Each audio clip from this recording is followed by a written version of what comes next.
I recently read an article in a magazine about U.S. presidents and their relationship with the Catholic Church.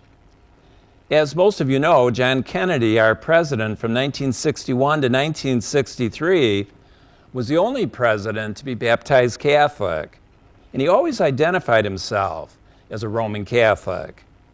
His successor, Lyndon Johnson, came from a church-going family and belonged to the Church of the Disciples of Christ.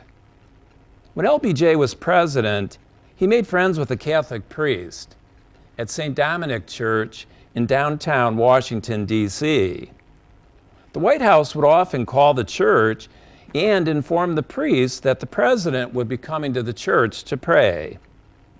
Johnson's younger daughter, Lucy, became a Catholic while he was president, and she married in the Catholic Basilica of the Immaculate Conception.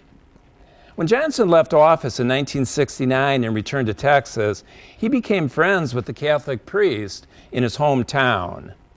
The former president began to attend Sunday Mass and then daily Mass. After daily Mass, the pastor often invited Johnson to the rectory for breakfast. When Johnson died of a heart attack in 1973, his state funeral was in Washington and was ecumenical. His burial was back in Johnson City, Texas, where the Catholic pastor, his good friend, officiated at the burial.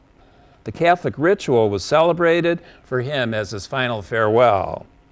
Like so many people, LBJ was drawn throughout his life to the person and teachings of Jesus Christ.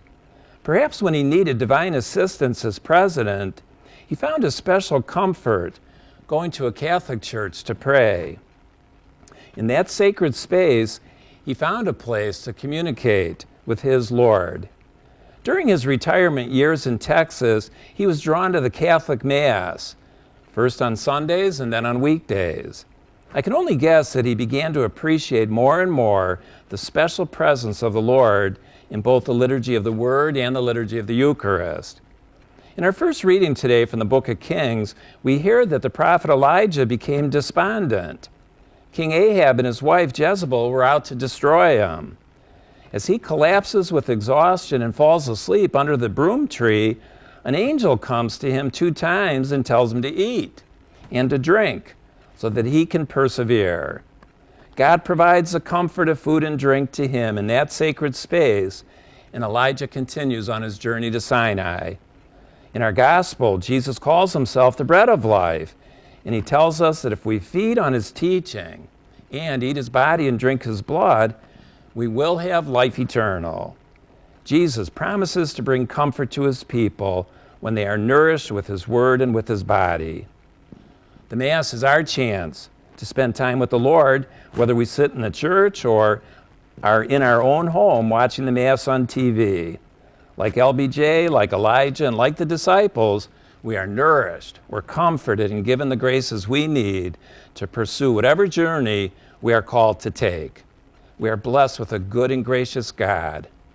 Let us all taste and see how good the Lord is.